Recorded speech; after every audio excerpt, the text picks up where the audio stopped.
Hello, What Culture? My name is Simon Miller, and what a quiet, non-controversial week we've had in the world of WWE. If you can't tell, I'm being sarcastic, and my word has the last 7 days been absolutely, well, it's been problematic, hasn't it? Yes, it has. But we're going to push that to one side just for now, and instead we're going to focus on Monday Night Raw, the weekly show from WWE. And in case you don't know, you just stumbled across this video like a badger looking for some food. We do indeed go through the show and we give the good bits an up, and we give the bad bits a damn down. Let's up those downs.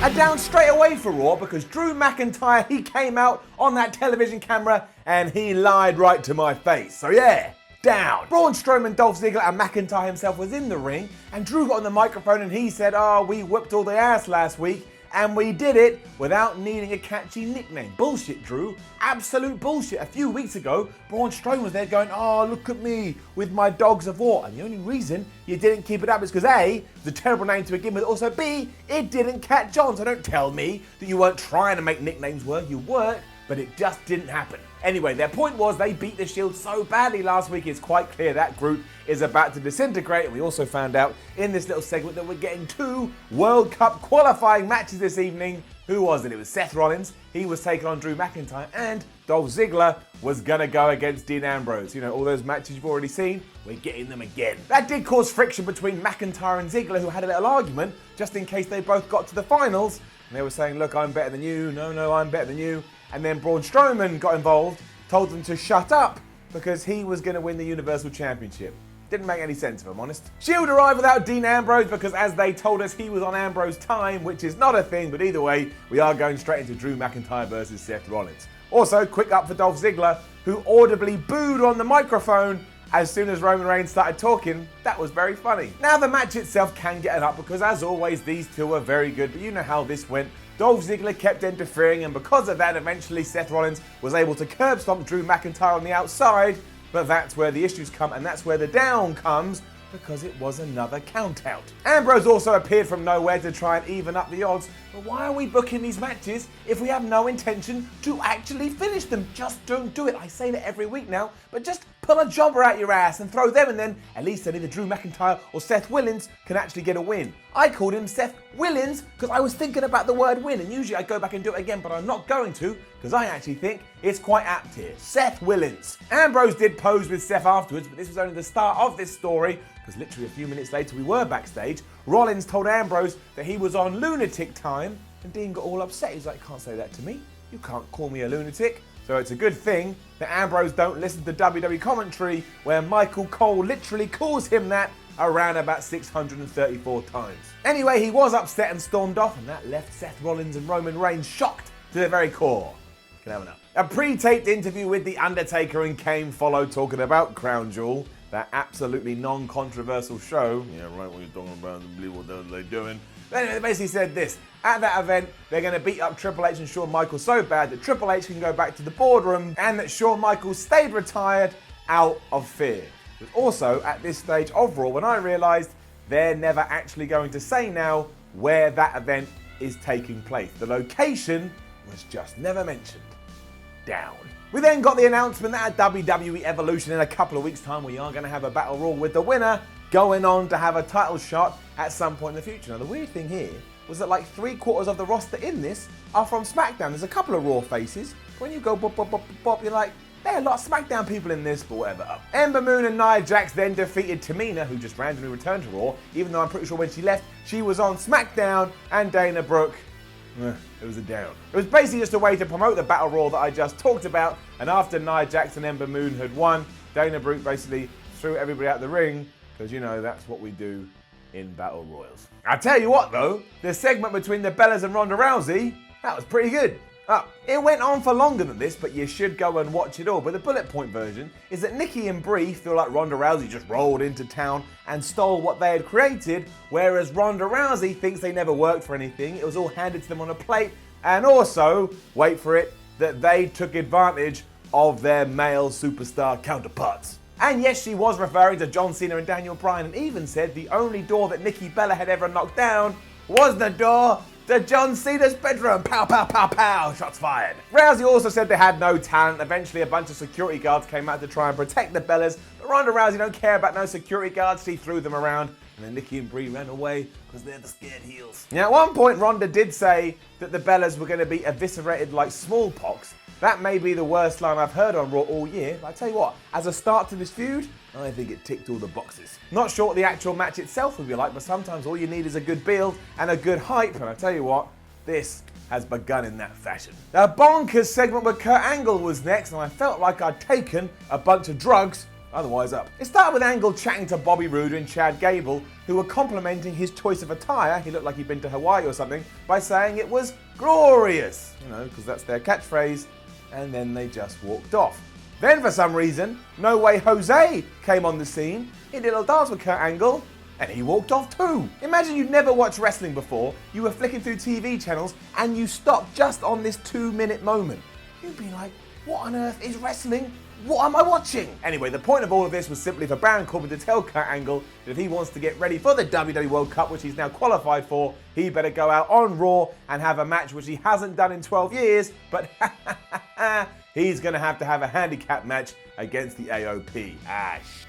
Right, then things got stupid again, but we'll start positively because Dean Ambrose versus Dolph Ziggler, it can get an up. Now, surprise, surprise, Ziggler won after interference from Seth had gone awry and it screwed over Dean Ambrose. Nothing wrong with that, makes sense and can fuel that narrative forward, and they had a big shoving match after which Roman Reigns had to come out and break up. He's like, calm down, guys. You're ruining family time. Then, however, Corbin arrived and said he wouldn't let the Shield implode on his watch. What do you mean, Baron? A few weeks ago, that was your big thing. You wanted, not only did you want to get rid of them, you wanted to have them arrested, so if they do start getting into a fight, just back off. Just be like, oh, they're going to do it themselves. They're going to tear themselves from the inside. Worse than all this, however, is because of this fracas, the stand-in GM then announced for what must be the 722nd time the main event will indeed be the Shield versus Braun Strowman versus Dolph Ziggler versus Drew McIntyre. Please, for the love of everything, why? We've seen this, we don't need to see it again. Why do we keep repeating the same old stuff? It's getting it down. Not only is it getting it down, it's getting the damn Brown down. That's right, you company dumb, you are you. We also did see more dissension between Strowman and the tag champs, and yes, don't forget that, they are the tag champs before once again Braun told them all to shut up. This nonsense continued straight afterwards, because we also then got again, for the 722nd time, Finn Balor versus Jinder Mahal. Am I stuck in some kind of time machine, although it's the worst time machine ever, because all it does is take me back to the same episode of Raw? Down. Balor won with a coup de grace, and this didn't even last 2 minutes, although thankfully after this, it got a little bit better, because we had a bigger tease that maybe we are leading into a Bobby Lashley and Finn Balor feud, because yes, as soon as this was done, Lashley and Lio Rush came out, they got in Finn's face, Lio Rush was like, oh, look at that guy's body, talking about Bobby Lashley, and Bobby Lashley on the rope going, yeah, look at my body. For some reason, Finn isn't meant to like that. But whatever, I would like to see this program. That did segue into Lashley versus Tyler Breeze, and as always, I like Lashley and Lio Rush. Gets it up. Tyler Breeze got run over here because of course he did, and once again Rush was running around the ring putting Bobby Lashley over because they're now besties, and yeah, Bobby eventually won with the Dominator. We continued the build for Evolution after this as Trish Stratus and Lita, they went to the ring and was soon interrupted by Mickie James and Alexa Bliss, and then they just hurled insults at each other for a while. But I will say this, Alexa Bliss taking the mick out of Trish Stratus' point was actually hilarious. You know what? That in itself, it made me laugh so much, you won't believe this, is getting a golden up. I realise that makes me dumb, but that's how much it made me chuckle. It was kind of nothing though, to be honest. That's why I thought I'd try something new. So I headed over to social media, I headed over to Twitter, and I said, what do you want me to give this? You tell me, does it get an up or does it get a down? And well, you gave it a down. So that's that. This segment between Trish Stratus, Lita, Alexa Bliss and Mickie James, it gets a down because the fans said so. The Riot Squad also laughed at Bayley after this. The Angle AOP match was fun though, so that's 2 for 2 when it comes to Kurt being back on Raw. Get enough. Basically, Kurt was never actually going to fight the AOP, so somebody came out dressed like the Conquistador that we saw 7 days ago, and obviously the Authors of Pain beat that thing up in about 32 seconds. Clearly this wasn't the Olympic gold medalist though, and even though stupid Baron Corbin thought it was, Kurt Angle took advantage of that. He sneaked on the stage, he gave Corbin an angle slam on the rampway, and this is the kind of thing I like to see. Stupid, moronic, evil general manager gets outdone by a lovable old school hero. It's nice to see a babyface actually show that they've got a brain and get the upper hand.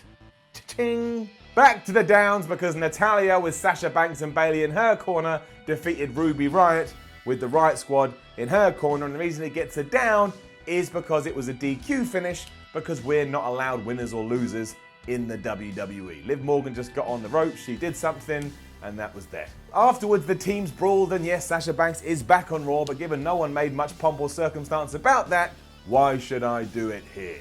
I won't. An intriguing segment with Elias and Apollo Crews of all people followed. You know what?